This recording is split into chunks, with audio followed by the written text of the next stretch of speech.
Nandigram vote বদলার হুঁশিয়ারি মমতা বন্দ্যোপাধ্যায়ের। উত্তপ্ত সন্দেশখালী আবার। নমস্কার, আমি অয়ন। জনতার দরবারে আবার ফিরে এসেছি। জনতাকে নিয়ে জনতা রয়েছেন আমার সঙ্গে, এছাড়াও নেতারাও রয়েছেন যাদের উদ্দেশ্যে প্রশ্ন থাকে জনতার। আজকে কারা কারা রয়েছেন পরিচয় করিয়ে দিয়ে আমার সঙ্গে রয়েছেন সিপিআইএম নেতা চন্দন চট্টোপাধ্যায়, বিজেপি মুখপাত্র রাজর্ষি লাহিড়ী, কংগ্রেস মুখপাত্র অভিষেক বন্দ্যোপাধ্যায়, তৃণমূল মুখপাত্র প্রদীপ্ত মুখোপাধ্যায়। আজকে একেবারে শুভেন্দু অধিকারীদের গড় বলা হয় যেখানে, সেখানেই সভা ছিল। হলদিয়ায় সভা ছিল, কাঁথিতে রোড শো ছিল মমতা বন্দ্যোপাধ্যায়। নন্দীগ্রামের 21 বিধানসভা ভোট নিয়ে কি আক্রমণ করলেন মমতা বন্দ্যোপাধ্যায়, হলদিয়ার জনসভা থেকে দেখুন। নন্দীগ্রামের ঘটনাটা তো আমাকে প্রতারণা করা হয়েছে, আমার রিগিং করা হয়েছে, টোটাল ভোট লুট করা হয়েছে। ইলেকশন হয়ে যাওয়ার পরেও লোডশেডিং করে দিয়ে রেজাল্ট পাল্টে দিয়েছিল। আমি এখনো জোর করে বলছি, আমি কোর্টে কেস করেছি, আমার কেস এখনো পড়ে আছে। আমি আজ না কাল এর বদলা তো নেবই। 21 বিধানসভা ভোটে নন্দীগ্রাম থেকে জেতেন শুভেন্দু অধিকারী।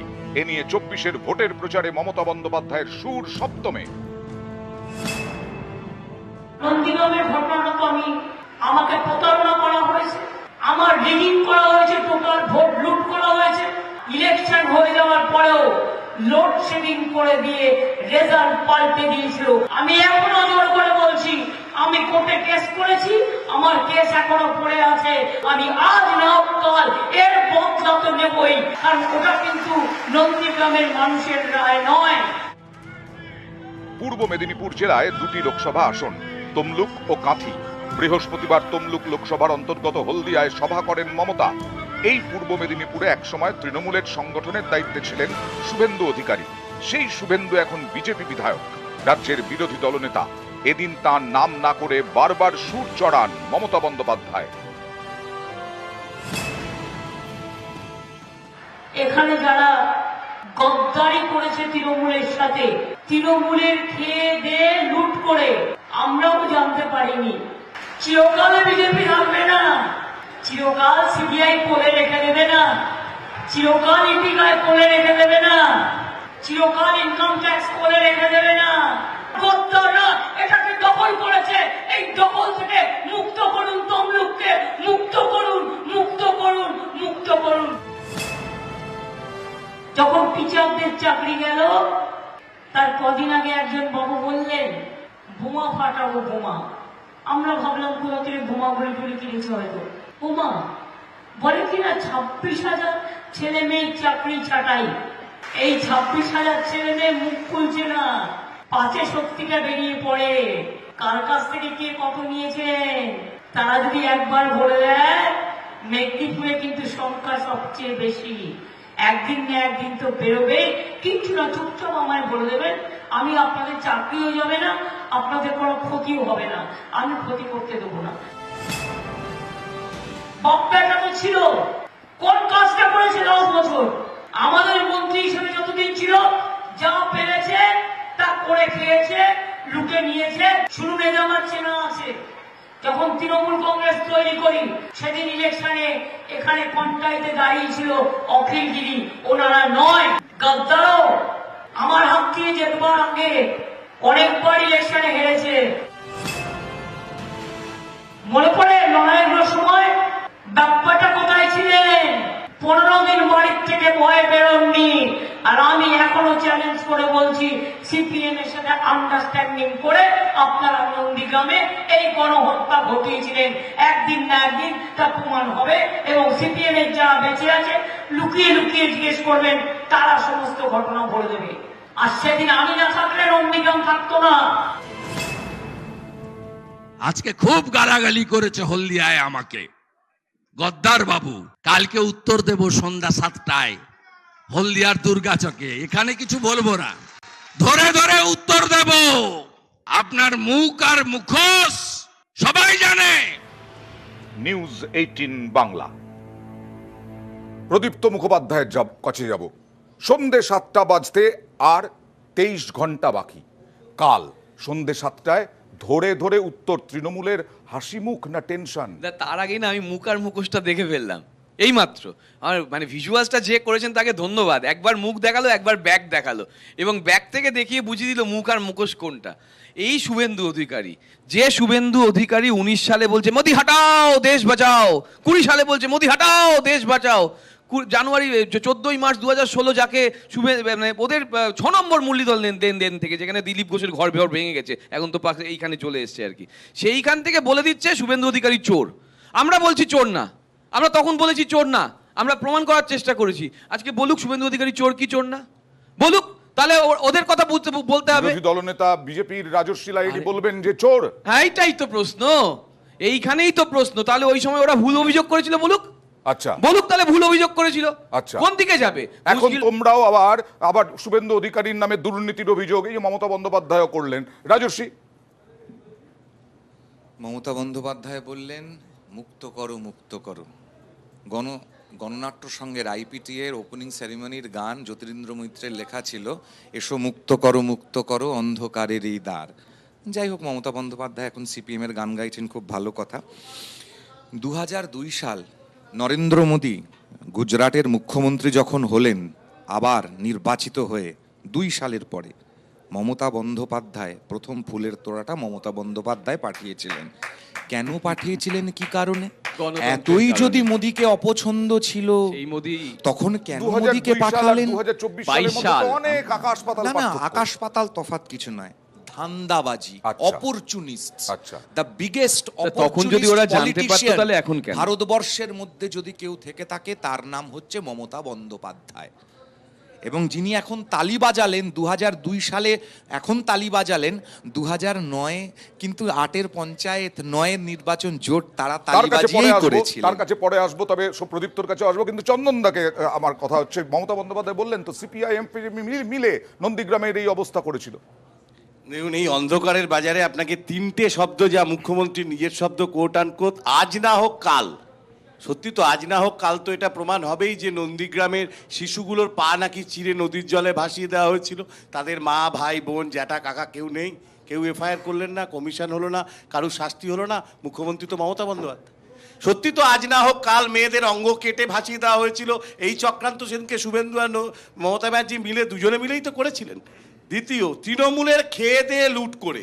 তাহলে একটা রাজ্যের মুখ্যমন্ত্রী, সর্বোচ্চ প্রধান দলের, তিনি স্বীকার করলেন তৃণমূলে খাওয়া যায়, দেওয়া যায়, লুটও করা যায়, তিনি স্বীকার করছেন। তৃতীয়, পাছে সত্যিটা বেরিয়ে পড়ে। সত্যি তো, সত্যি একদিন বেরিয়ে পড়বেই। শিশির অধিকারী 2019 থেকে 24 পর্যন্ত এমপি থাকলেন তৃণমূল কংগ্রেসের, পার্লামেন্টে আজ পর্যন্ত তৃণমূল কংগ্রেস আওয়াজ তুলল না তাকে বের করে দেওয়ার জন্য বা দলত্যাগ আইনে। দ্বিতীয়, সত্যি তো, কে কখন গদ্দার আর কে কখন গদাধর কেউ তো বলতে পারে না। অর্জুন সিংকে কি বলবেন? অর্জুন সিং সম্পর্কে সেই শুভেন্দু অধিকারী তো বলছেন আগামীকাল সন্ধ্যে 7টার সময় প্রতি পদে পদে প্রচার একেবারে করে দেবেন, বলে দেবেন সবকিছু। সকালে তৃণমূল, বিকেলে পদ্মফুল, দিনের শেষে আপনারা এপ্রিল ফুল। গল্পটা কোথায় হচ্ছে? আমরা এটা সবসময় একই কথা বলে এসেছি, সেটা হচ্ছে কাঁথির শান্তিকুঞ্জ হোক বা দক্ষিণ কলকাতার শান্তিনিকেতন, এদের ভেতর কোনো পার্থক্য নেই। তুমি বলো, আজকে যদি প্রশ্রয় বা প্ররোচনা না থাকে, কাঁথিতে একটা ঘাসের পাতা উঠতে পারে না, মানে গাছের পাতা উঠতে পারে না। কাঁথি চৌরঙ্গীর মোড়ে এখনো দাঁত বার করা একটা স্ট্রাকচার আছে, তার নাম হচ্ছে সারদা ম্যানশন। আমি বলছি না, কাঁথির ভেতর, রামনগর ব্লকের ভেতর রোজ ভ্যালি যখন লাইসেন্স পাচ্ছে, তখন Suvendu Adhikari not a Tom Dick Harry. Suvendu Adhikari এই রাজ্যের গুরুত্বপূর্ণ মন্ত্রী। 6টা জেলার উনি অবজারভার ছিলেন। সেই 6টা জেলাতে যারা যারা চাকরি পেয়েছে, ইভিন বন সহায়ক হোক বা ওই ফায়ার ব্রিগেডে কন্ট্রাকচুয়াল, তার রেফারেন্স পেজ ছাড়া হয়নি। নাও কামিং টু দ্য পয়েন্ট, যে এই যে তুমি হাততালি দিলে তাতে কটাক্ষ করলেন রাজস্বী লাহিড়ী। না, ও একটু নাটক করতে ভালোবাসে, ওর এই শৈল্পিক সত্তাকে আমি অসম্ভব সম্মান করি, কিন্তু সেটা বড় ব্যাপার না। বড় ব্যাপারটা হচ্ছে যে 2002 সালে আলটিমেটলি এটা দিনের আলোর মতো পরিষ্কার ছিল যে আরএসএস এর দুর্গা, এবং মমতা বন্দ্যোপাধ্যায় গত 6 মাস আগে বলেছিলেন আমাদের কাছে আরএসএস এর সংখ্যাটা খুব সিম্পল, আরএসএস রাষ্ট্রীয় স্বয়ংসেবক সংঘ ইজ আ ক্লাব। সেই ক্লাবের চেয়ারম্যান আসবার জন্য কোনো সাংবিধানিক পোস্ট নয়। আমার মুখ্যমন্ত্রীকে কেন এয়ারপোর্টে যেতে হবে? আমরা প্রশ্ন করেছিলাম যে এটা কখনো হতে পারে না। সব অভিযোগ যেহেতু তৃণমূলের দিকে, তালিবান ব্যাড তালিবান যেমন হয় না, গুড আরএসএস ব্যাড আরএসএস। তৃণমূলের জবাবটা নিয়ে আমি আসবো। কথা বলেছো, সম্পর্ক তো অনেক পুরনো কথা, 2002 সাল। সম্পর্ক যত পুরনো হয় তত রসে জমে যায়। আচ্ছা, ফলে এখন তৃণমূল আর বিজেপির সম্পর্ক তো অনেক বছর বেশ, হয়ে বেশ, গেল। এবার আমি দাদা বলি, নব্বই থেকে- সংক্ষেপে এবার। না, তাহলে আমি বেশ বলছি, রসে ঠিক ভোগ আছে, হবে প্রণব মুখার্জির কাছে এই প্রশ্নটা যদি করতে পারতো অভিষেক, সেই দিনটা আমার খুব ভালো লাগতো, যে প্রণব মুখার্জি কেন আরএসএস এর ওই সভায় গিয়েছিলেন, সেটাও একটা বড় প্রশ্ন রাখতে পারে, যেহেতু ক্লাব আর কি। এখন মুশকিল হচ্ছে রাজশ্রীদের একটা বড় বিপদ সামনে চলে এসছে। আরো একটা মুশকিল হচ্ছে, ঠিক আছে তুমি বলবে, আমি সেটাই তো বলছি, প্রণব মুখার্জি তো মুখ্যমন্ত্রী হিসেবে ওকে, গেছে, শেষ করো। পার্থক্যটা না, ঠিক আছে, প্রণব মুখার্জি তো। এবার মুশকিলটা হচ্ছে চন্দন দাদের একটা সমস্যা আছে, যে কোন পথে চলি আর কোন কথা বলি। 2008 সালে মনমোহন সিং এর সরকারকে ফেলে দেওয়ার জন্য ওরা বিজেপির হাতকে ঘুরিয়ে শক্তশালী করে দিল। কিভাবে ঘুরিয়ে কেন? ঘুরিয়ে শক্তিশালী করে দিল? কারণ ঘুরিয়ে তখন ঘুরিয়ে সরকারকে নয়। ও তোমরা সামনাসামনি না, করেছিলে, না, ও তোমরা তোমাদের সামনাসামনি ঘুরিয়ে করেছিলে, ঘুরিয়ে নয়, direct অর্থাৎ গিয়ে তোমরা আস্তে, direct চন্দন গিয়ে- দা, চন্দন দা। direct গিয়ে তোমরা ঘুরিয়ে আমরা complete করি। একদম বিজেপির হাতকে শক্তিশালী করে দিয়েছিলে। দর্শক বন্ধুরা দেখতে পাচ্ছে চন্দন দা, complete করি। চট্টোপাধ্যায়কে আজীবন সদস্য পদ দেয়। একবার মালপো Okay. খাচ্ছ, আজীবন একবার সদস্য মমতা পদ দিল। কিন্তু হ্যাঁ, একটা বন্দ্যোপাধ্যায়- পার্থক্য আছে শান্তিকুঞ্জের। ও যেটা বললো অভিষেক, শান্তিকুঞ্জের একটা পার্থক্য আছে। এখানে সিবিআই ইডির তদন্ত হচ্ছে, ওখানে আসন ফাঁকা রাখছে কংগ্রেসের নেতা, ওখানে আমাদের অভিষেকের পাশে দাঁড়াচ্ছে, উত্তপ্ত আর এই ভোটে অভিষেক গরম এখানে অভিষেকের বাংলায় বিরোধিতা করছে। ভিন্ন বিষয়ে উত্তাপ। রাজস্বীর মতামত নেব নিশ্চয়ই, বিজেপির দিকে অভিযোগের আঙুল আছে, কিন্তু সন্দেশখালিও তো ফের উত্তপ্ত। সন্দেশখালি ফের উত্তপ্ত কি নিয়ে দেখতে গেলে থাকতে হবে একটা ছোট্ট ব্রেক। জনতার দরবারে ফিরে আসছি।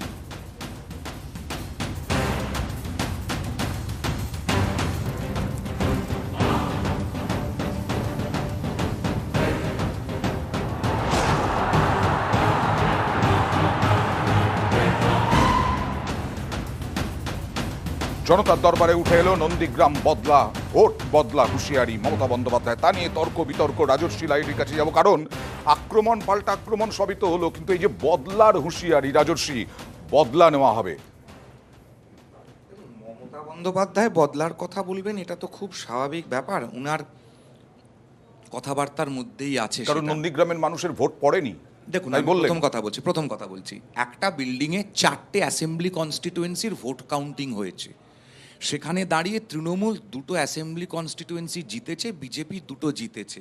যদি লোডশেডিং করে জেতার ব্যাপার থাকতো, তাহলে তো 4টেই আমরা জিতে নিতাম। জেতাটা যদি এরকম আসল ব্যাপার ছিল। থাকতো, আমি তো আপনার সময় বলিনি। দ্বিতীয় কথা হচ্ছে, West Bengal state electricity board কার আন্ডারে, বিদ্যুৎ মন্ত্রী কে ছিলেন? শোভনদেব বাবু। তাহলে মমতার সরকার আছে, শোভনদেব বাবু তার মন্ত্রী, তিনি যদি আজকে লোডশেডিং হয়ে যায়, তার দায়ভার চাপিয়ে দিল অন্যের ঘাড়ে।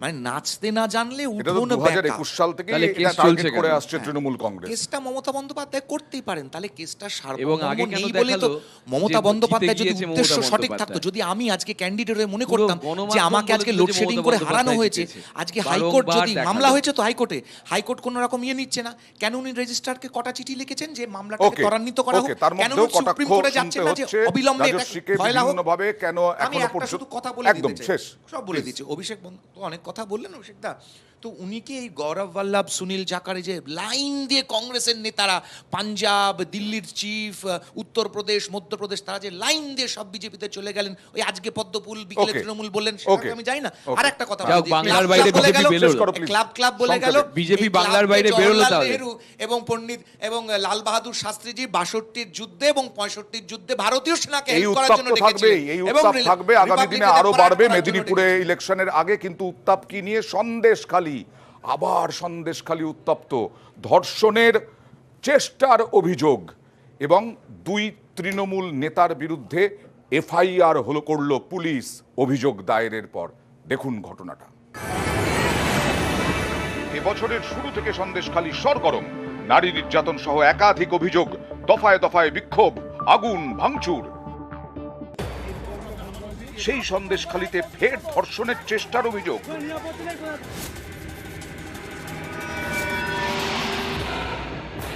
অভিযোগকারী মহিলার বাড়ি মাঝের পাড়ায়। তার দাবি, বুধবার সন্ধে 7:30 নাগাদ বাড়ির সামনে থেকে তাকে তুলে নিয়ে যায় 3 দুষ্কৃতী। কাছেই পুকুর পাড়ে ধর্ষণের চেষ্টা করা হয় বলে অভিযোগ। শেষমেশ মেয়ের চিৎকারে তাকে ফেলে দুষ্কৃতীরা পালিয়ে যায়। বাইরে বেরোনোর পর কেউ এসে মুখটা চেপে ধরে, তারপর আমি কিছুই কাউকে চিনতে পারিনি।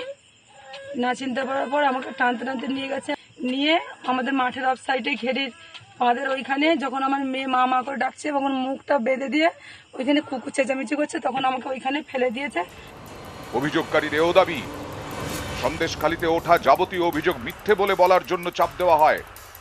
বলছে যে সন্দেশখালী যাবতীয় ঘটনা যা হয়েছে এসব মিথ্যে, তোমাকে কোর্টে গিয়ে বলতে হবে, এবং যদি এইটা দিলীপ মল্লিকের হাতে এনাকে তুলে দেওয়া যায় তাহলে সন্দেশখালীর সব ঘটনা সমস্যার সমাধান হয়ে যাবে।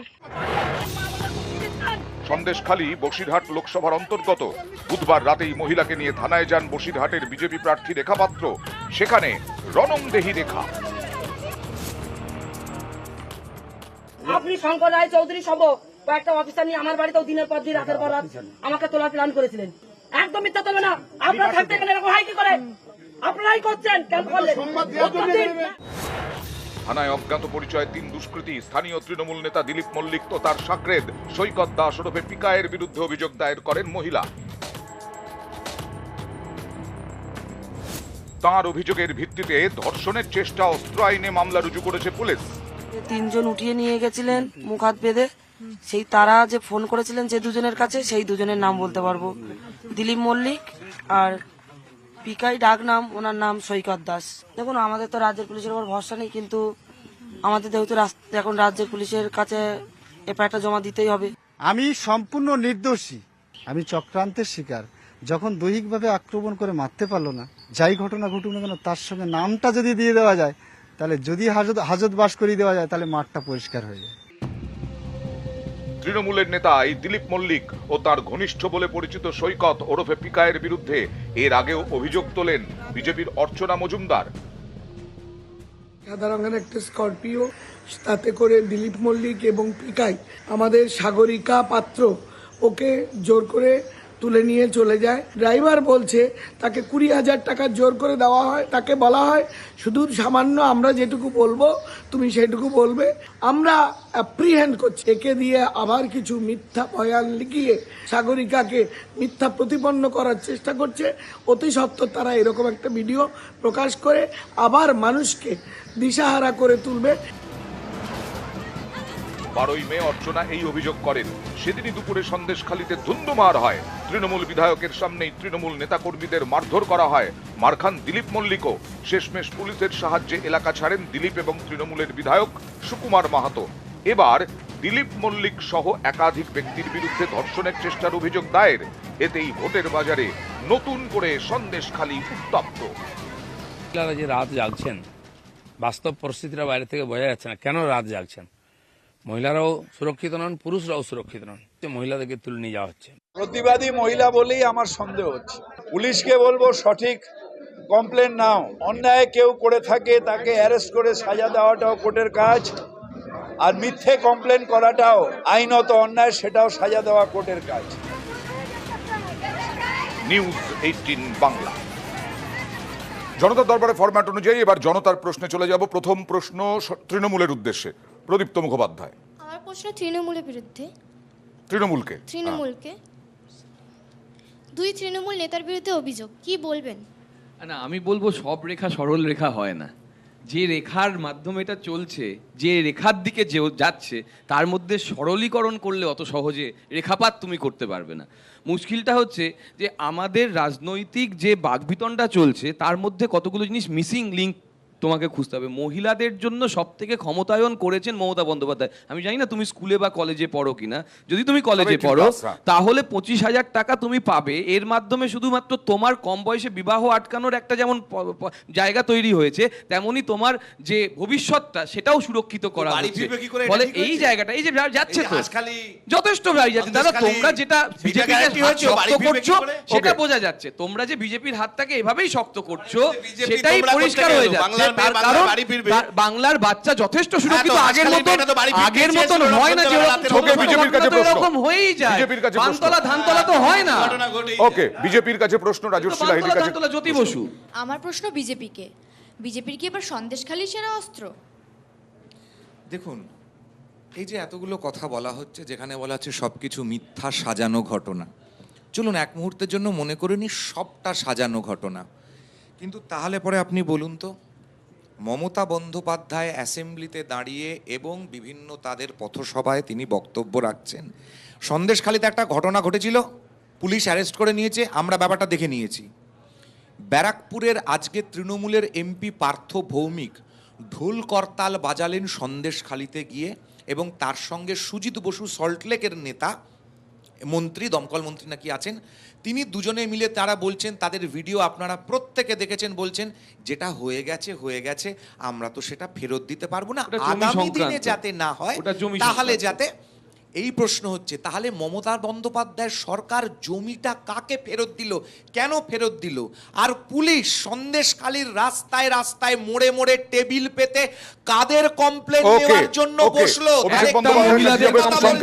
সংক্ষেপে অভিষেক বন্দ্যোপাধ্যায়ের কাছে যাব, যে জানতে চাইবো যে এ বলছে ভিডিও ভাইরাল, আবার অন্য পক্ষ বলছে এটা ফেক, এই ঘটনাকে বলছে সাজানো এক পক্ষ, আরেক পক্ষ বলছে সত্যি। একটা লাইন দাদা, কোথায় জানো তো সমস্যাটা হচ্ছে, একজন হাঁসখালি বললে আরেকজন হাতরাস বলবে, একজন কামদুনি বললে আরেকজন কাটুয়া বলবে। দিনের শেষে এই যে উল্টো দিকে দেখো, একটু ক্যামেরাটা প্যান করো, এরা আমার মা বোন।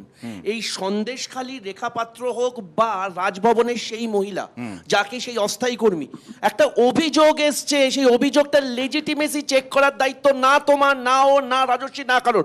আমার একটা আইনসভা রয়েছে, ন্যাকামো হচ্ছে, মেয়েগুলোকে পণ্য করা হচ্ছে।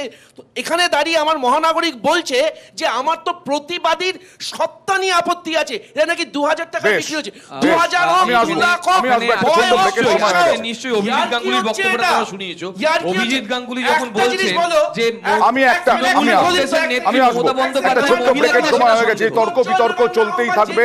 এছাড়াও দেখাবো অগ্নিমিত্রা, অগ্নি শর্মা, আরো দেখাবো একটা ছোট্ট ব্রেকের পর। দেখুন,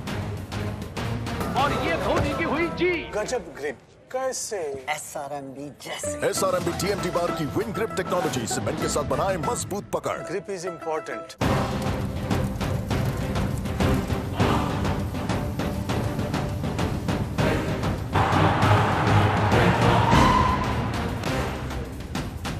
লোকসভার যত নির্বাচন এগিয়ে আসছে, লোকসভার বিভিন্ন দফা ততই সন্দেশখালি নিয়ে উত্তাপ রয়েই যাচ্ছে। এটাও সাজানো, প্রদীপ্ত বলা হচ্ছে সাজানো, তোমরা বলছো, কিন্তু রাজর্ষীরা বলছে যে সবটাই সাজানো।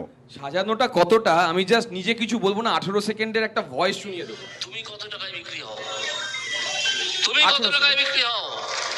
তোমার লাখ 10 লাখ টাকা কেন? তুমি কেয়া শেঠকে দিয়ে মুখে পুলটিস মারো, সেই জন্যে মেকআপ করো, মেকআপ করে বেরো। মমতা ব্যানার্জি মহিলা তো, মমতা ব্যানার্জি মহিলা তো, কে বলছে? জাস্টিস, জাস্টিস এখনো লাইভ আছে, লাইভ আছে আজকের শো। এই ধরনের মানুষকে যারা দুর্গা ঠাকুরের পরিবার নিয়ে প্রশ্ন তোলে, দুর্গা ঠাকুরের পরিবার নিয়ে যে প্রশ্ন তোলে, সেই দিলীপ ঘোষের নেতা, যে মহিলা মমতা ব্যানার্জি মহিলা কিনা, সেই অভিযোগ গাঙ্গুলি এদের নেতা। ওকে, চন্দনদা, সবটাই কি এআই? চন্দনদা, এই প্রথম, ওকে, এই প্রথম নির্বাচনে উঠে হলো এআই প্রসঙ্গ, গঙ্গাধর কয়ালের পরেই সবটাই এআই। এখন এটা তো এআই আমি মানছি, কিন্তু নারদা যে ভিডিওতে শুভেন্দুকেও দেখা গেল, তৃণমূলের নেতাকেও দেখা গেল টাকা নিতে, ওটা কি ছিল? সেই ভিডিওটা নিয়ে তার কথা উঠছে না, সেটা তো এথিক্স কমিটিও বসলো না পার্লামেন্টে, আর এখানেও আর কোনো আলোচনা হচ্ছে না। প্রশ্নটা এখন এটা নয়, প্রশ্নটা এটা, দেখো একই ডাক্তারের প্রেসক্রিপশনে দুজনে ওষুধ খায়, তৃণমূল এবং বিজেপি। আরএসএস এর পরিষ্কারের প্রেসক্রিপশন যে কোনো ভাবে হোক, হিন্দু মুসলমান এই সম্পর্ক নিয়ে করো, নালে ভোট হবে। মহিলাটাও কি সেখানে যোগ করেছে নাকি? প্লিজ প্লিজ, একসঙ্গে নয়। আমি আগেই বলেছি, আমি একটা বিধিবদ্ধ সতর্কীকরণ করে দিয়েছিলাম, প্লিজ। শুধু আরএসএস এর প্রেসক্রিপশন বলেছি, 2 রোগী সঙ্গে সঙ্গে হাত তুলে। বেশ, আমি আবার বলছি, মন্তেশ্বরের এমএলএ এর নাম জামায়াতি উলেমা হিন্দের সিদ্দিকুল্লাহ চৌধুরী, আর মন্তেশ্বরের প্রার্থীর নাম আরএসএস এর কর্মী দিলীপ ঘোষ। সেই জন্য মন্তেশ্বরে গিয়ে এটাই এদের উদ্দেশ্য। হিন্দু মুসলিম করার জন্য যদি দোষী আমরা হই, তাহলে যারা হিন্দু মুসলিমের দোষে সব থেকে বেশি দোষী করেছে এই কংগ্রেসকে, তারা আজকে কি করে হাত মেলাচ্ছে? তারা কি করে গলি গলি মে চোরে, রাজীব গান্ধী চোরে। এইখানে মনে নেই বড় তাসলিমা নাসরিনের ঘটনায় কংগ্রেসকে কিভাবে বিদ্ধ করেছিল, তারপরে কি করে আজকে কথা বলছে?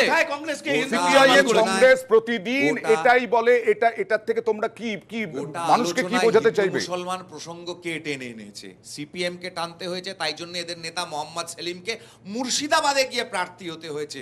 কোনোদিন মুর্শিদাবাদে প্রার্থী ছিল না, ছিল প্রার্থী দুর্গাপুরে প্রার্থী হতে হয়েছে কেন? দিনাজপুরে। দিলীপ ঘোষের বাড়ি কোথায়? দিলীপ ঘোষের বাড়ি কোথায়? প্রার্থী করতে পারেনি দিলীপ ঘোষের বাড়ি কোথায়? দুজনেই, তাকেও দুর্গাপুরে দুই যাবো। নেতাই, দুই মুখপাত্রই। আচ্ছা, বেশ। আর আমি বলছি তো হ্যাঁ, তদন্ত হোক, ওকে। রোজ ভ্যালি কাণ্ড তদন্ত ওকে, হোক, এই যে কন্ডম তোমরা চুরির অগ্নি তদন্ত শর্মা হোক, সবগুলোর তদন্ত এই হোক। 8:30টার এগুলো পরে একটু মমতা দেখাবো ব্যানার্জি করছে না কেন? অগ্নিমিত্রা পল, অগ্নি শর্মা, এই ভোটে আমরা দেখতে পাচ্ছি বিভিন্ন জায়গায় বিভিন্ন সময়ে বিভিন্ন হুমকি, হুঁশিয়ারি, পাল্টা এবং বিজেপি নেতারা বলছেন, তৃণমূল নেতারাও বলছেন যে আমাদের যদি এরকম ভাবে আক্রমণ করে তাহলে আমরাও এরকম ভাবে আক্রমণ করবো। আজকে অগ্নিমিত্রা পলের হুঁশিয়ারি দেখুন।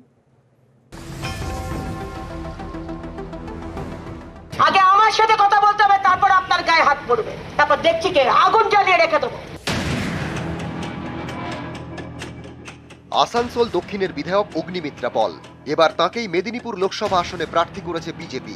বৃহস্পতিবার নারায়ণগড়ের খালিনাতে তিনি প্রচারে যান। সেখানে অগ্নিমিত্রা একেবারে অগ্নি শর্মা। আমি আছি, আমার সমর্থকদের গায়ে হাত দিলে, আমার কার্যকর্তাদের গায়ে হাত দিলে আমি স্তব্ধ করে রেখে দেবো নারায়ণগড়। কান খুলে শুনে নি টিএমসির নেতারা যারা আছেন। অভিযোগ, বুধবার বিজেপির এক কর্মীর বাবাকে হেনস্থা করেন স্থানীয় তৃণমূল বুথ সভাপতি সুশান্ত ধল। প্রাণনাশের হুমকিও দেওয়া হয় বলে অভিযোগ। বৃহস্পতিবার অগ্নিমিত্রা প্রচারে গেলে তার কাছে নালিশ জানানোই বিজেপি কর্মীর বাবা। এতেই অগ্নিমিত্রার অগ্নি হুমকি। আগে আমার সাথে কথা বলতে হবে, তারপর আপনার গায়ে হাত পড়বে, তারপর দেখছি কে আগুন জ্বালিয়ে রেখে দেবো। আমি এখান থেকে সাংসদ হচ্ছি, তারপর এই হারমাতগুলোর কি ব্যবস্থা করতে হয় আমার জানা আছে। যদি আঘাত আনে আমার কর্মী আর আমার সমর্থকদের ওপর, নারায়ণগড় আর মেদিনীপুরকে স্তব্ধ করে রেখে দেবো। এসপি দ্বিতীয়বার সরকারকে আমি সতর্ক করে দিতে চাই, আপনি এখানকার এসপি, আপনি পক্ষপাতিত্ব না করে কাজ করুন।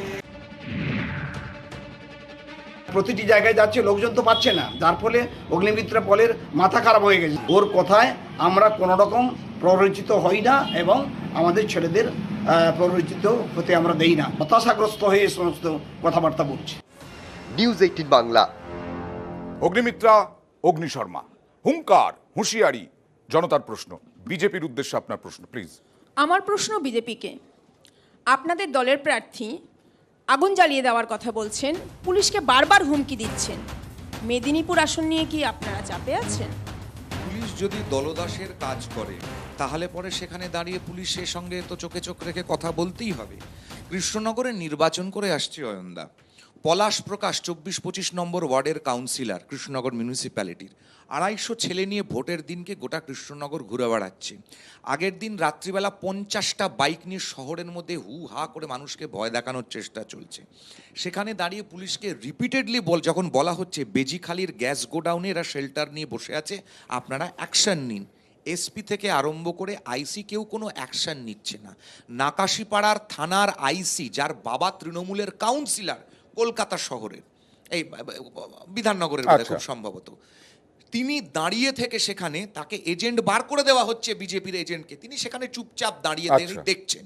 তো পুলিশ যদি এই কাজটা করে, বকলমে তৃণমূলের কাজটা করে, যে কারণে আমরা বারবার করে বলছি যে শুধুমাত্র এই বাকি এতগুলো রিক্রুটমেন্ট না, পুলিশের রিক্রুটমেন্ট 2011 সাল থেকে স্ক্যানারে কিন্তু তৃণমূলের নেতারা হয়েছে। এখনো দলদাস বলছে বিজেপি পুলিশকে। এখন নির্বাচন কমিশনের আওতায় তৃণমূলের দিকে কার প্রশ্ন? হ্যাঁ, আমার প্রশ্ন তৃণমূলকে, মেদিনীপুর আসনে বিজেপি দিলীপ ঘোষকে প্রার্থী না করে অগ্নিমিত্রা পলকে প্রার্থী করেছে, এখানে কি কোথাও গিয়ে আপনাদের সুবিধা হচ্ছে? না, সুবিধা অসুবিধা জানি না, মেদিনীপুরের মানুষ আমাদের সঙ্গে আছে, সেটা ভোটের দিন আবার প্রমাণ হয়ে যাবে। কিন্তু জানো তো কতটা পথ পেরোলে মেদিনীপুর থেকে কৃষ্ণনগর আসা যায়, মেদিনীপুর থেকে কৃষ্ণনগর চলে আসা যায়। নিউজ 18 এর ক্যামেরা পৌঁছাতে পারে না। এখন ভারতের সব থেকে বড় নেটওয়ার্ক নিউজ 18 বারংবার কৃষ্ণনগরের খবর করেছে, রাজশ্রীকে দেখাতে পারেনি। পুলিশ দলদাস এখন না, সেটাই তো বলছি, রাজশ্রীকে দেখাতে পারেনি। আমি কৃষ্ণনগরের রাস্তায় রাস্তায় ঘুরে বেড়াবো? আমি সেটাই বলছি, আশ্চর্য বোকার মতন কথা বলছে। একটা খবর রাজশ্রী ওকেও দিতে পারতো। পুলিশ এখনো দলদাস। মুশকিলটা হচ্ছে যে অগ্নির পরশ পেতে গিয়ে যে মনির খোঁজে চলে গিয়েছেন, তার মুশকিল হচ্ছে যে ঝলসে যাচ্ছে। অগ্নি শর্মা ঝলসে যাচ্ছেন, এইভাবে মিত্রদের কাছে পৌঁছাতে পারছেন না, তার ফলে অবসাদগ্রস্ত হয়ে আগুনের পরশমণি এমন ভাবে মমতা বন্দ্যোপাধ্যায় উল্টোপাল্টা কথা বলে হুঁশিয়ারি এমন পর্যায়ে এসপি কে পর্যন্ত হুঁশিয়ারি দিচ্ছেন মেদিনীপুর জ্বালিয়ে দেবেন, যেখান থেকে জেতার কথা বলছেন তিনি আত্মবিশ্বাসী। অনেকে বলছেন এইটা যে এটা কি অগ্নিমিত্রার আচরণ। বাণে এমনি তো সাংঘাতিক দহন চলছে, তার মধ্যে অগ্নিদেবী যে অগ্নিবাণের কথা বললেন, ঠিক একই রকম ভাবে উনি যদি বলতে পারতেন যে সাল মে 2 কারোর নৌকরি হয়ে যায়গে, 15 লাখ রুপিয়া বাপাস আ যায়গে, এইগুলোর ব্যাপারে বলতেন, শুনতে ভালো লাগতো। উনি যদি বলতেন ওষুধের দাম ইলেকট্রাল বন্ডে 6,000 কোটি টাকা বিজেপি নেওয়ায় আর টিএমসির কে 1600 কোটি টাকা দিয়ে দেওয়ায় আমি আপনি সাধারণ মানুষ ভোগ করছি জিনিসের দামটা বেড়ে যাওয়া, এটা নিয়ে কিন্তু কেউ রাগ করছেন না, না অগ্নিমিত্রা রাগ করছেন, না তৃণমূল রাগ করছে। এগুলো আপনি আমি রোজ ভোগ করছি, আর এগুলোকে আড়াল করার জন্যই একটা রাগ মানুষ তার মধ্যে যাতে মেতে থাকতে। দেখো, অস্ট্রেলিয়ায় ক্রিকেট খেলতে গেলে বাউন্সার যেরকম নিতে হবে, বাংলায় রাজনীতি করতে গেলে এইসব সন্ত্রাসগুলো হবে। কিন্তু আমার আপত্তির জায়গাটা কোথায় বলো তো? সেলিম সাহেব ভুয়ো এজেন্টকে নিজে হাতে ধরে বার করে দিতে পারে। আমাদের বহরমপুরের সালারে আমরা যখন কমপ্লেন করেছি তখন প্রিসাইডিং অফিসারকে চেঞ্জ করতে পারছি। নির্বাচন কমিশনের তো নির্বাচন কমিশন তো কংগ্রেস চালাচ্ছে, নির্বাচন কমিশন স্বশাসিত সংস্থা। আমি রাজস্বীকে বিশ্বাস করতে চাই কৃষ্ণনগরে এটা হয়েছে, কারণ বাকি সব জায়গায় হয়। প্রিসাইডিং অফিসারকে সরানোর মতো ওদের ক্ষমতাটা হলো না কেন? কারণ এরকম ঘটনা আমরা ঘটিয়েছি বহরমপুরে, বা সেলিম সাহেব কিন্তু হাত ধরে এজেন্টকে বার করে দিয়েছে। ওদের প্রার্থী কর্মীরা কোথায়? মানুষের পাশে দাঁড়াবার দায়িত্ব ওদের, শুধু ডায়লগ দেওয়ার জন্য তো আনা হয়নি। তাই জন্য কংগ্রেসকে সমস্ত জায়গায় কোথাওই দেখতে পাওয়া যাচ্ছে না। আরো একটা দেখতে পাওয়া যাচ্ছে কিনা নিউজ 18 ভালো জানে, দেখতে পাওয়া যাচ্ছে নাকি দেখতে পাওয়া যাচ্ছে 4 তারিখে বোঝা যাবে। কিন্তু মন্তেশ্বরে দিলীপ ঘোষের পোলিং এজেন্ট, তার দেহ, ঝুলন্ত দেহ উদ্ধার হলো এবং খুনের অভিযোগ করলো বিজেপি। তৃণমূল অভিযোগ অস্বীকার করলো। পরিবারের দাবি কোনো রকম হুমকি টুমকি ছিল না। আবার গোসাবায় তৃণমূল কর্মীর দেহ উদ্ধার।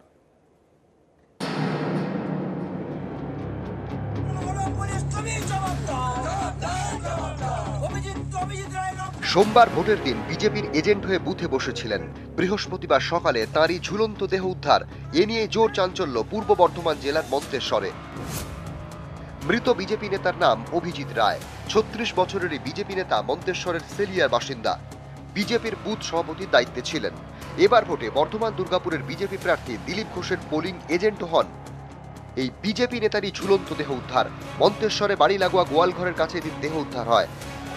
সেই মন্তেশ্বরে যেখানে গত সোমবার ভোটের দিন উত্তেজনা ছড়ায়, কেন্দ্রীয় বাহিনীর লাঠির আঘাতে রক্ত ঝরে, দিলীপ ঘোষের সঙ্গে তৃণমূল কর্মীদের ধস্তাধস্তি হয়। ভোটের দুদিন পরে সেই মন্তেশ্বরে বিজেপি নেতার দেহ উদ্ধার। বিজেপির দাবি তাদের নেতাকে খুন করে ঝুলিয়ে দিয়েছে তৃণমূল। মন্তেশ্বর থানা ঘেরাও করে দিন তারা বিক্ষোভ দেখায়।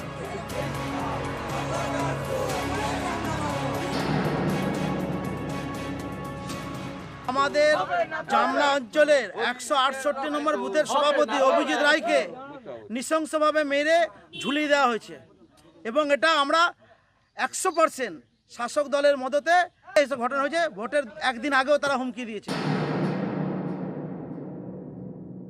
বিজেপি পার্টি এটাকে রাজনীতির রং লাগাবার চেষ্টা করছে।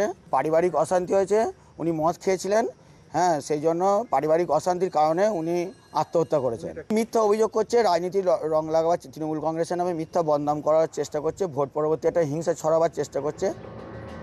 মৃত বিজেপি নেতার বাবার মুখে শোনা গিয়েছে পারিবারিক বিবাদের কথা। আপনার কি মনে হয় ছেলে আত্মহত্যা করেছে? আমার ছেলে তো মাঝে মাঝে ঝগড়া অশান্তি করতো, মাঝে মাঝে গলায় দিতেছে বৌমার সাথে। কালকে সেরকম অশান্তিটা আমি আমার ছোট ছেলে বা আমার স্ত্রী জানতো, তখন ঝগড়া করছিল সেই সময়। আর কি বলতো যে এরকম করা যাবে বলতো? ওই মাঝে মাঝে বলতো আমি চলে যেত, গলায় ধরিত।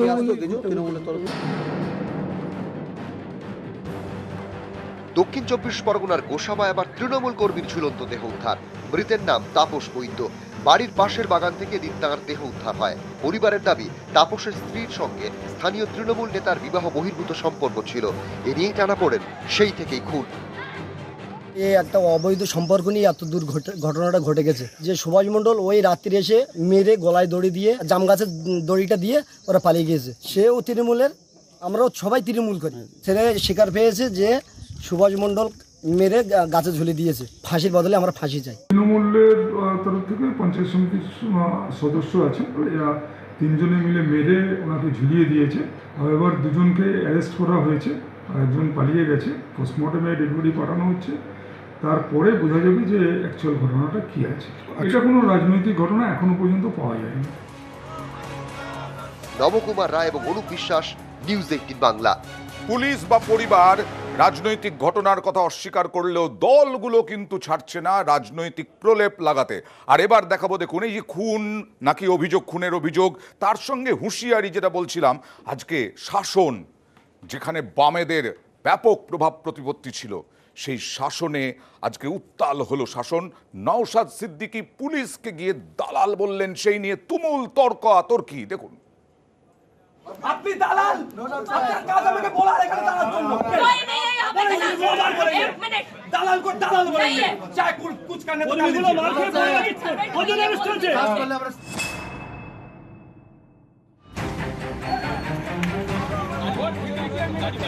বৃহস্পতিবার সকাল থেকে উত্তপ্ত শাসন, তৃণমূল আইএসএফ সংঘর্ষে দফায় দফায় উত্তেজনা, কোথাও আইএসএফ কর্মীকে লাঠি পেটা,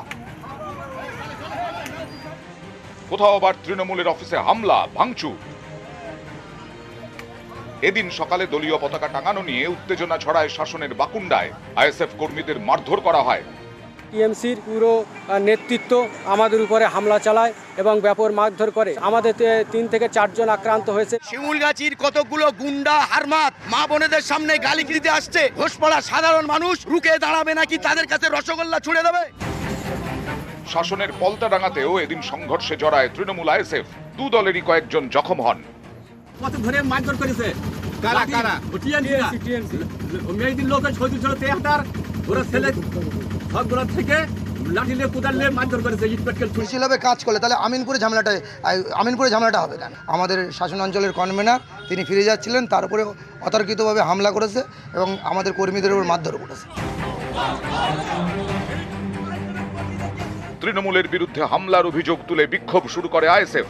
ততক্ষণে শাসনে পৌঁছন আইএসএফ চেয়ারম্যান নওশাদ সিদ্দিকী। তিনি থানায় যেতেই ফের পরিস্থিতি উত্তপ্ত হয়। পুলিশের সঙ্গে বচসায় জড়ান নওশাদ, পুলিশকে দালাল বলে আক্রমণ করেন। আপনি দালাল, জিজ্ঞাসা করেছে আইসি সাহেব কোথায়? এইটা আপনার কষ্ট হচ্ছে, ভোট দেখতে বলছেন? আমি ইংলিশ পড়তে জানি না, আমি ভোটটা কি করে দেখবো বলুন? দালাল, আপনি তো দালাল, আমাকে তো বলবেন। আপনি দালাল, আপনার কাজ আমাকে বলার এখানে দালাল জন্য কি বলেন? क्या बोले? वो पूछा है आईसी साहब कहाँ है? वो तो क्या बोला? দালাল को দালাল বলেंगे। প্রশাসনের গাফলতি ব্যর্থতার জন্য আজকে আমরা এই প্রোগ্রাম করতে পারলাম না, উল্টে আমাদের কর্মী সমর্থকরা আক্রান্ত হলো। এসডিপি স্যার বায়াসড, আমি তো বললাম আপনি দালালের মতো আচরণ করছেন, কিন্তু দুঃখের বিষয় একটু লাজ লজ্জা দেখতে পেলাম না। আইএসএফ কর্মীদের ওপর হামলা চালিয়েছে তৃণমূল, এই নালিশ জানাতে শাসন থানায় যান নওশাদ সিদ্দিকী। পাল্টা সড়ক তৃণমূল, তাদের দাবি শাসন বাজারে তৃণমূলের অফিস ভাঙচুর করেছে আইএসএফ। যারা আজকে আইএসএফ বলে এলাকায় নিজেদেরকে পরিচিত করতে চাইছে, এরা অ্যাকচুয়ালি সিপিএমের বড় বড় হার মানে পার্টি অফিসগুলো ওরাই ভাঙলো। ওদের তো আমাদের উপরে রাগ আছে না, বিজেপি যে পলিটিক্সটা করছে সেটা দেখে দেখে ওরা কপি করছে, ওটা এখানে হবে না। আমাদের 4 জন আহত হয়েছে। এখন আমরা যদি এর প্রতিবাদে গণতান্ত্রিক পদ্ধতি মেনটেন না করতাম, আজকে আইএসএফের এই যে 20-30 জন এসেছিল সবকটা এতক্ষণ হসপিটালে থাকার কথা। এটা তৃণমূলের নতুন নাটক, এই নাটক আর খাবে না। যদি আইএসএফ এর পার্টি অফিস ভাঙার ক্ষমতা থাকতো তাহলে থানার সামনে এসে পুলিশকে বলতাম না আমাদের কেন মিটিং করতে দেওয়া হলো না। যদি ক্ষমতা পার্টি অফিস ভাঙার থাকতো আমাদের, তাহলে তো আমরা নিজেদের মিটিংটাকে নিজেরা করে নিতাম, তারপরে তো ভাবতাম। এগুলো হচ্ছে পুরাতন টেকনিক ওদের।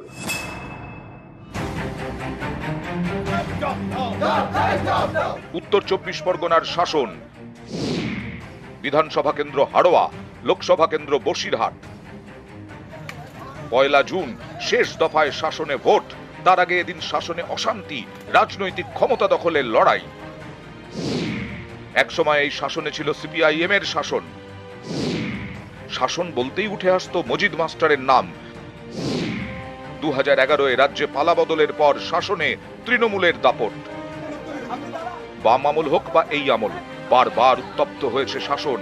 এর কারণ যেমন রাজনীতি তেমনি অর্থনীতি, কারণ এই শাসন থেকেই অনেকটা নিয়ন্ত্রণ হয় 2-24 পরগনার ভেড়ির ব্যবসা। তাই শাসনে কার শাসন থাকবে এ নিয়ে বারবার লড়াই। জিয়াউল আলম, নিউজ 18 বাংলা। পশ্চিমবঙ্গে 4 দফা ইলেকশন হয়ে যাওয়ার পরেও এখনো বিরোধীরা বলছে পুলিশকে দলদাস, পুলিশকে দালাল। আচ্ছা, তৃণমূলের দিকে প্রশ্ন রয়েছে। আমার প্রশ্ন তৃণমূলকে, ভেড়ির কাঁচা টাকা ওরে, তা কি শাসনের রাশ হাতে পেতেই তাই কি সব দল মরিয়া? আমি এটা সঠিক জানি না, তবে এটুকু বুঝতে পারলাম এটা শাসনের বক্ররেখা। শাসনের বক্ররেখা কেন বলছি, তার কারণ যে শাসনে মজিদ মাস্টাররা ছিল, যে ভাষ্য আমি তৃণমূলের নেতার কাছ থেকে শুনলাম, এবং যেটা আমি 2019 সালের একটা জনসভার কথা মনে করছি, যেখানে অধীর চৌধুরীকে সরিয়ে দিয়ে বাইজান করে মোহাম্মদ সেলিম উঠিয়ে দিল, তারাই আজকে এমন দালালি করলো, যেটাকে বক্ররেখা বলছি, যে যাদবপুরে প্রার্থী দিয়ে দিল সিপিএম এর বিরুদ্ধে আইএসএফ। এইখান থেকেই বোঝা যাচ্ছে যে সমস্যাটা অনেক গভীরে, এবং ইকোনমি যদি থেকে থাকে তার মূল কাণ্ডারি হচ্ছে এই দালালরা, যাদের বিজেপি তোষণ এবং পোষণ করে ওই জায়গাটায় পৌঁছে দিয়েছে। চন্দনদা, বিজেপি তোষণ এবং পোষণ করে ওই জায়গাটায় পৌঁছে দিয়েছে। তৃণমূল নেতা, ওখানকার তৃণমূল নেতা কি বললেন? সিপিআইএম এর হাড়মাদ্রা এই আইএসএফ। দেখুন, মজিদদার নাম বললেন, মজিদ মাস্টারের নাম বললেন, তো মজিদ মাস্টার এখন সবজি বেচেন, এটা তো ঠিক। বারাসাত বাজারে মজিদ মাস্টার বিনয় মিশ্র হয়ে লালচুল হয়ে পালিয়েও যাননি কয়লার টাকা নিয়ে।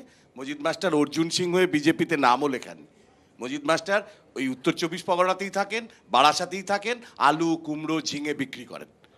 ফলে আজকে তৃণমূল কংগ্রেস যেভাবে সন্দেশখালিতে একটার পর একটা ভেড়ি মেছো জমিকে মেছো ঘেরিতে পরিণত করেছে, ওই একই মডেল শাসনেও চালাচ্ছে। ঠিক একই রকমভাবে শাসনের মাটিকে কাঁপানোর চেষ্টা করছিল। আর আজকে যারা আইএসএফ এর হয়ে ওখানে গিয়েছিলেন, গণতান্ত্রিক পদ্ধতিতে মিটিং মিছিল করার অধিকার সব আছে, কিন্তু মজিদ মাস্টার যেমন সবজি বেচেন, অনেকে ইমানও বেচেন, অনেকে ইমান বেচেন, সবজি বেচেন না, তারা ইমান বেচেন। মানেই এখানে দালাল কথাটা সমর্থন করে দিল। থ্যাংক ইউ চন্দনদা। অভিষেক বন্দ্যোপাধ্যায়, জোরজার মুলুক তার আইএসএফ, যে ওখানে একটু প্রভাব প্রতিপত্তি বেশি অনেকে বলছেন, সেই কারণে আইএসএফ কে ভয় পাচ্ছে কোথাও তৃণমূল, কি মনে হচ্ছে? শাসনকে বুঝতে গেলে শাসনের ভূগোলটা বুঝতে হবে। শাসনের বাঁ দিকটা রয়েছে হারোয়া, ডান দিকটা আছে দেগঙ্গা। একদিকে হচ্ছে বারাসাত লোকসভা আর একদিকে বসিরহাট লোকসভা। আর অর্থনীতিটা শুধুমাত্র ভেরি না, ওখানে এখন যদি তুমি এখান থেকে কখনো বসিরহাট যাও, দেখতে হবে দুদিকে বাংলো কমপ্লেক্স হচ্ছে, প্রমোটিংয়ের টাকা। অর্থাৎ অর্থনীতির সঙ্গে অনেক কিছু জড়িয়ে আছে। এবার এত কেন ধান ভাঙতে শিবের গীতটা করলাম, তার কারণটা হচ্ছে চন্দনদার সঙ্গে আমি একটা ব্যাপারে একমত। শাসনে অর্থনীতিটা রাজনীতিটাকে কন্ট্রোল করে, এবং শাসনে তৃণমূল যারা এই মুহূর্তে হচ্ছে, তারা যখন সিপিএমের পার্টি অফিস ভেঙেছিল, তারা হাতে তুলসী পাতা নিয়ে যায়নি। আজকে যদি রিটালিয়েশন হয়, তখন রিটালিয়েশনটার কারণ আছে। কিন্তু হ্যাভিং সেড দ্যাট, আজকে নওশাদ আমার অত্যন্ত ভালো বন্ধু, নওশাদকে এটা বলতে হবে যে ঠিক 12ই এপ্রিল ক্যামাক স্ট্রিটে এবং 10ই এপ্রিল সেক্টর 5-এ বিজেপির অফিসেও কি করছিল, এই প্রশ্নটা রাজর্ষি আবার সেই বিজেপি তোষণ করে পোষণ করে এদেরকে দাঁড় করিয়েছে। শাসন উত্তর 24 পরগনা, উত্তর 24 পরগনা মানে শেখ শাহজাহান, উত্তর 24 পরগনা মানে জ্যোতিপ্রিয় মল্লিক, কয়লা, গরু, বালি। অনেকে নিজেদের দোষটা ঢাকার জন্য এর ঘাড়ে তার ঘাড়ে রেশন বন্টনে অভিযুক্ত। হ্যাঁ, আমি বলছি রেশন অনেক কিছু, বন দপ্তর, হেনা তেনা অনেক দপ্তরই, যে আরো কত কি বেরোবে আমরা তো জানি না এখনো অবধি। তো যাই হোক, এ বলছে ও বিজেপির দালাল, ও বলছে তৃণমূল বলছে সিপিএম বিজেপির দালাল, সিপিএম বলছে তৃণমূল বিজেপির দালাল। কিন্তু খুব আশ্চর্যভাবে এটা পশ্চিমবঙ্গের বাইরে বেড়ালে পরেই আপনি দেখতে পারবেন, দিল্লিতে গিয়ে সাগরিকা ঘোষ তৃণমূলের, ডেরেক ওব্রায়েন তৃণমূলের, ডি রাজা সিপিআই এর বড় নেতা। মানে কি বলতে চাইছো? না, এরা সবাই একসঙ্গে একটা ময়দানে, একটা স্টেজে, একটা প্ল্যাটফর্মে, রাহুল গান্ধী, সোনিয়া গান্ধী, ডি রাজা, সীতারাম ইয়েচুরি, সাগরিকা ঘোষ, ডেরেক ওব্রায়েন, আমি জানি না এদের থেকে বড় নেতারা, মানে অভিষেক দা বা প্রদীপ্ত দা বা চন্দন দার থেকে বড় তারা না, এরা বড় আমি জানি না, তারা একসঙ্গে বসে দাঁড়িয়ে সভা করছেন, একত্রে জোট করছেন, বিজেপির বিরুদ্ধে কথা বলছেন, আর এখানে এসে নাটক করছে, সকলে একজোট, আর বিজেপির বিরুদ্ধে আমরা সকলে একজোট, একথা কেউ অস্বীকার করতে পারবে না। এবং বিজেপির বিরুদ্ধে আমরা সকলে একজোট, একথা কেউ বলতে পারবে অস্বীকার করতে পারবে না। জয়রাম রমেশ 24শে জানুয়ারি দাঁড়িয়ে বলছেন মমতাদি বাংলায় একদম বিজেপির বিরুদ্ধে লড়াই করছে, এবং আমরা মমতাদিকে ছাড়া ইন্ডিয়া জোট ভাবতে পারি না। আমাদের বক্তব্য হচ্ছে যে পশ্চিমবঙ্গে যে জয়রাম রমেশের কথা বলছে, খুব পরিষ্কার ভাবে বলছি, এই যে মানুষ বুঝতে পারছে না, পশ্চিমবঙ্গে বিজেপির হয়ে কথা বলছে, দিদি এই কারণেই বলেছে যে সিপিএম মূলত পশ্চিমবঙ্গের বিজেপির দালালি করছে। ওদিকে কেরালায় কার দালালি করছে আমি জানি না, কেরালায় কংগ্রেসের সঙ্গে জোট করতে পারছে না।